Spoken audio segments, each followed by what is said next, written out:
Bharatiya Janata party కేంద్ర మంత్రివర్యులు కిషన్ రెడ్డి గారిని మరియు బండి సంజయ్ గారిని అనుచిత వ్యాఖ్యలు చేసినటువంటి మన రాష్ట్ర ముఖ్యమంత్రి రేవంత్ రెడ్డి గారికి ఇది తగిన గుణపాఠం. జూబ్లీహిల్స్లో 1,00,000 ఓట్లు ఉన్నాయి, ముస్లింస్లై మైనార్టీలే అనే వాళ్ళ గురించి అనుచిత వ్యాఖ్యలు చేస్తారు. బిడ్డ ఖబర్దార్, మీరు ఈ రాష్ట్ర ముఖ్యమంత్రి ఉండి ఒక పాకిస్తాన్ ఉద్దేశించి మాట్లాడడం ఎంతవరకు సమంజసమని భారతీయ జనతా పార్టీ పక్షాన మేము డిమాండ్ చేస్తున్నాం. ఈ 1,00,000 ఓట్లే నీకు వేస్తే గెలవవు కదా. హిందువుల మనోభావాలను దెబ్బతీసినటువంటి వ్యక్తివి నువ్వు. హిందువుల మనోభావాలన్నీ దెబ్బతీసినావు. కావున మా పార్టీ అభ్యర్థి లంక దీపక్ రెడ్డి 1,00,000 ఓట్ల మెజార్టీతో గెలుస్తారని ఆశిస్తున్నాం.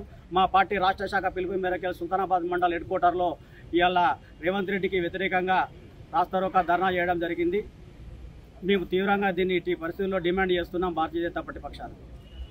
నిన్న జూబ్లీహిల్స్ బై ఎలక్షన్ ప్రచారంలో భాగంగా తెలంగాణ ముఖ్యమంత్రి రేవంత్ రెడ్డి గారు మాట్లాడుతూ భారతీయ జనతా పార్టీ కేంద్ర మంత్రులైనటువంటి బండి సంజయ్ గారు, కిషన్ రెడ్డి గారి మీద వాళ్ళు అవాకులు చవాకులు పేలడం జరిగింది. మరి ఏదో పాకిస్తాన్కు తొత్తులుగా వివరిస్తున్నారనేదో అని మాట్లాడడం జరిగింది. వారిని ఒకటే స్పష్టంగా ఒక క్వశ్చన్ తలుసుకున్నాం రేవంత్ రెడ్డి గారిని. సుల్తానాబాద్ మండల భారతీయ జనతా పార్టీ తరఫున రేవంత్ రెడ్డి గారికి మైనారిటీల మీద ఇంతకుముందు ఎన్నడూ లేని ప్రేమ ఈరోజు కొత్తగా జూబ్లీహిల్స్ ఎలక్షన్ కోసం మాత్రమే పుట్టుకొచ్చింది.